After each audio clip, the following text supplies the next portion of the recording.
한국에서는 보통 별첨이라고 표현하는데 별첨이라는 용어가 될 수 있는 것들이 굉장히 많이 보셨을 것 같습니다. 익시비시라는 표현도 있었을 거고 스케줄이라는 것도 보셨을 거고 어넥스라고 표현되어 있는 경우도 있었을 거고 저도 고객들한테 많이 받는 질문 중에 하나가 이게 세 개가 뭐가 다른가요? 뭐를 써야 된다는 규칙이나 뭐 정해진 건 없기 때문에 사실은 원하는 걸 쓰시면 되지만 굳이 따지자면은 조금 각각의 뉘앙스가 조금 다른 것 같습니다.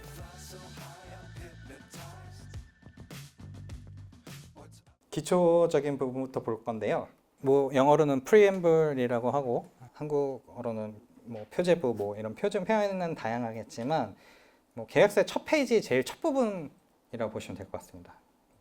계약명이 당연히 들어갈 거고요.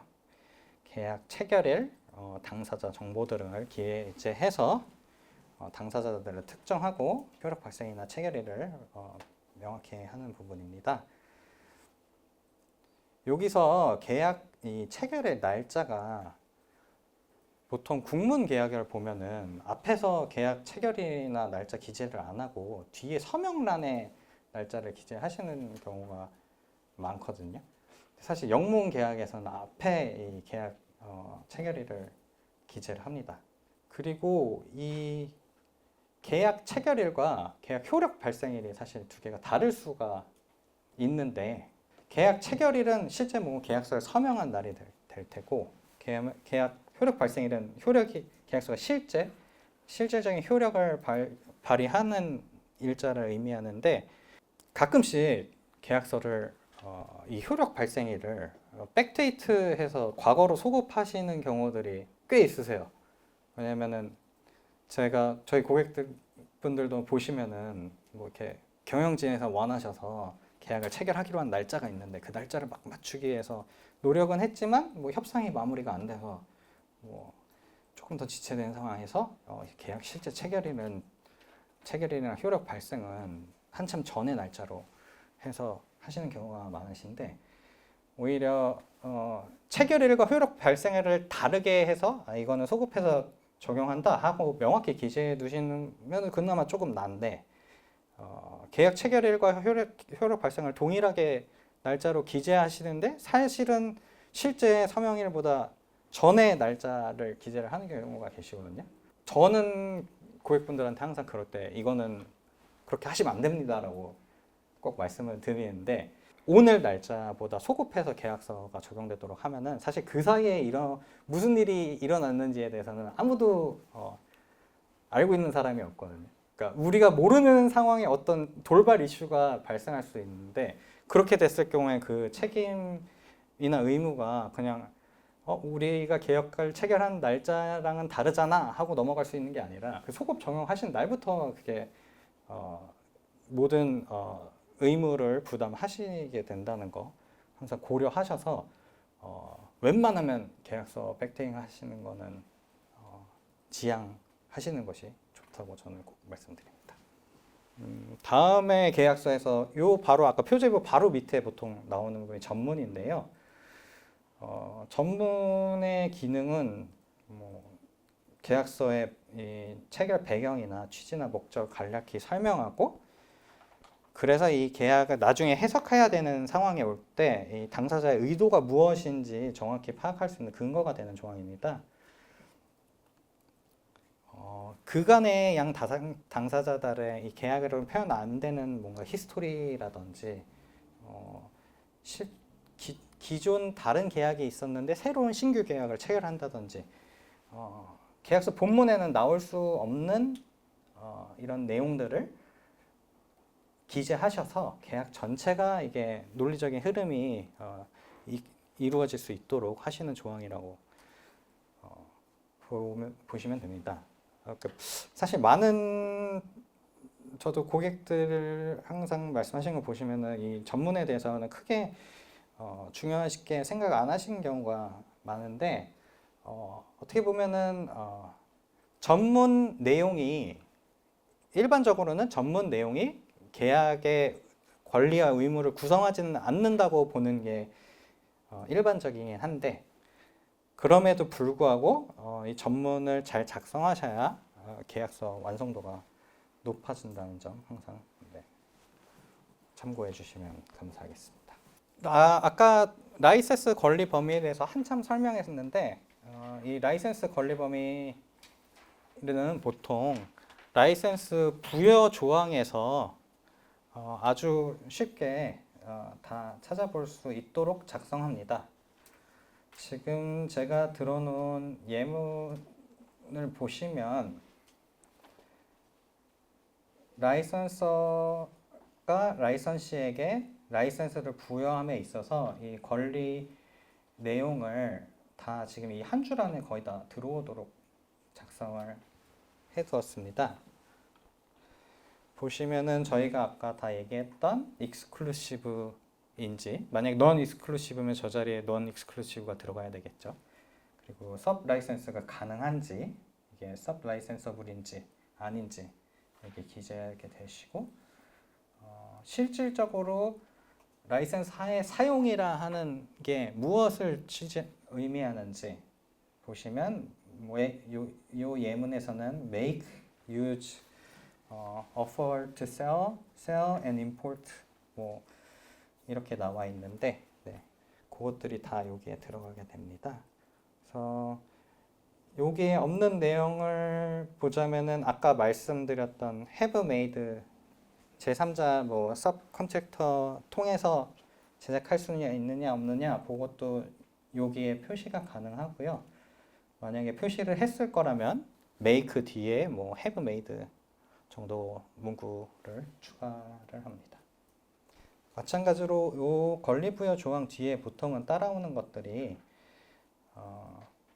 sub-licensable, exclusive, non-exclusive에 대해서 조금 더 아까 명확히 기재해두면 좋다고 말씀드렸었는데 그 부분들도 이 밑에 따라오게 돼서 보시면은 라이선서에 대한 제한 사항들을 기재하는데 여기서는 앞에 exclusive라고 나와 있었고 이 뒤에서도 그거에 똑같이 부합하도록 라이선서가 계약 기간 동안에는 제3자에게 라이선스 제품을 생산하거나 사용하거나 뭐 판매할 수 없다고 이런 권리를 자신도 사용할 수 없고 제3자에게도 부여할 수 없도록 지금 익스클루시브에 대한 내용을 보완하고 있습니다. 저희가 아까 열심히 얘기했던 라이선스 대상과 라이선스 목적물은 보통 이 정의 조항에서 규정을 하는 것이 좋습니다. 이미 설명드린 대로 라이선스 대상 같은 경우에는 이 라이선스 되는 특허, 라이선스 되는 기술 정도를 의미할 수 있도록 라이선스 패턴스, 뭐 라이선스 테크놀로지, 라이선스 노하우 이런 식으로 이런 용어를 사용해서 정의를 합니다. 라이선스 대상이 되는 무형 자산은 설명드린 대로 이미 등록 출원 중인 특허는 아주 명확히 특정이 가능하고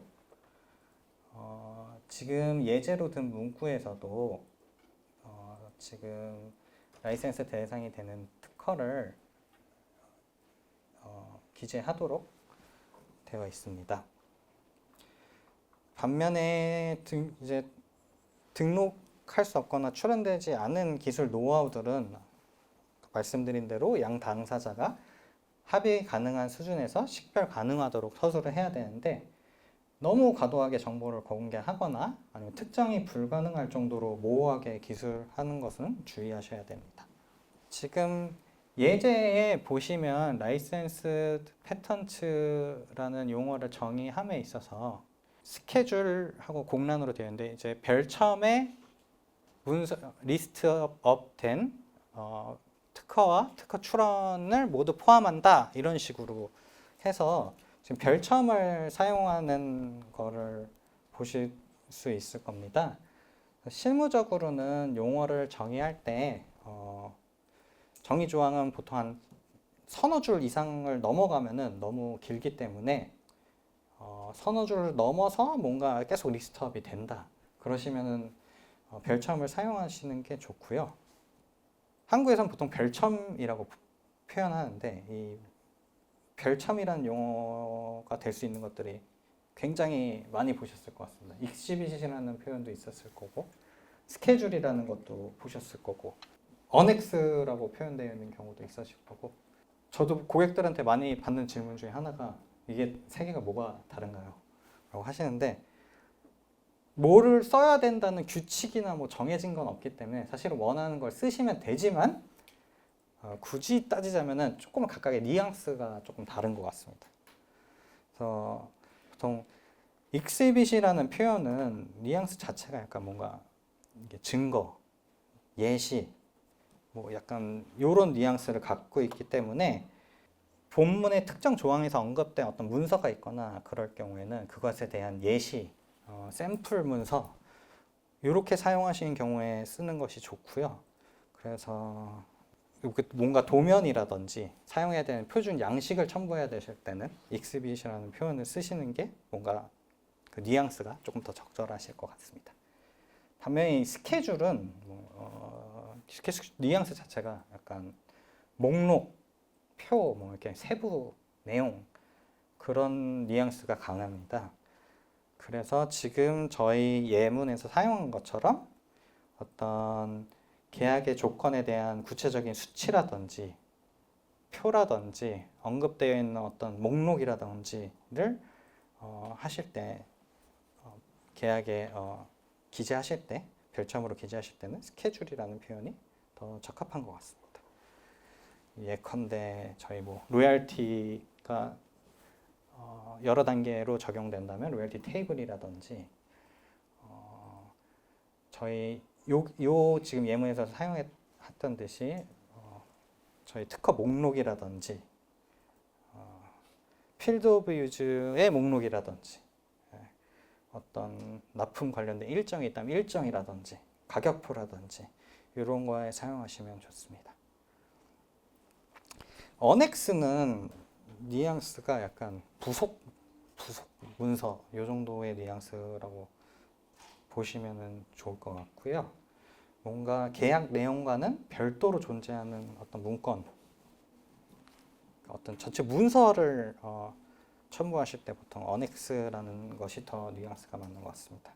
그래서 아까 저희 상표 라이센스 계약에서 브랜드 가이드라인이 있다든지 아니면 저희 이런 기술 라이센스 계약에서 QC 품질 관리를 위한 뭔가 매뉴얼이 따로 있다든지 하실 때 아니면은 라이선서의 데이터 보호 정책을 준수해야 된다 하면서 뭐 데이터 보호 정책하실 때 그렇게 사용하시면 좋을 것 같고요.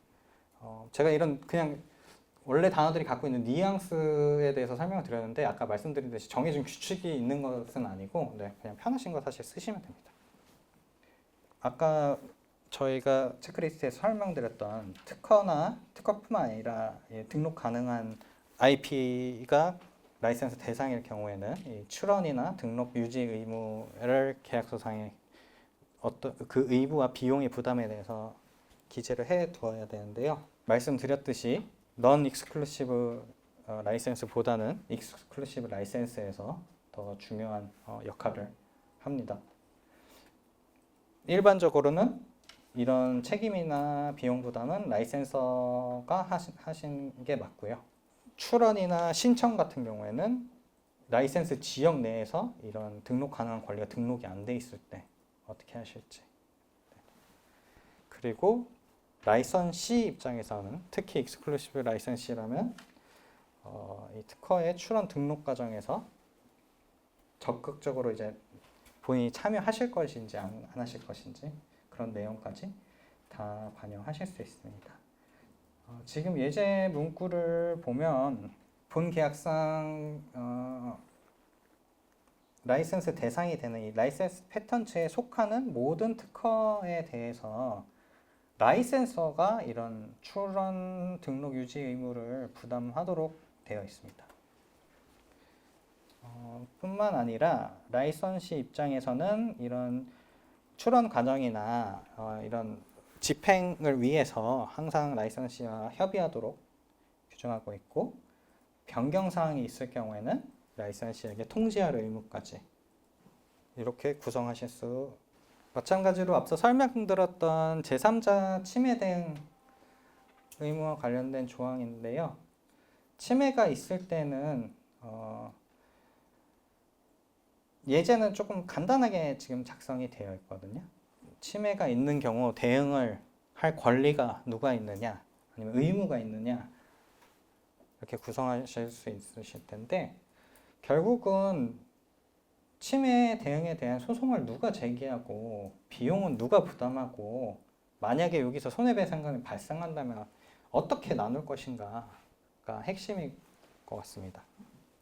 계속 제가 이런 규정이 현실적으로 어떤 절차에 의해서 진행되는지 또한 계약서에 반영이 되어야 한다고 말씀드리는데, 그 시작은 늘 통지 의무라고 말씀드렸습니다.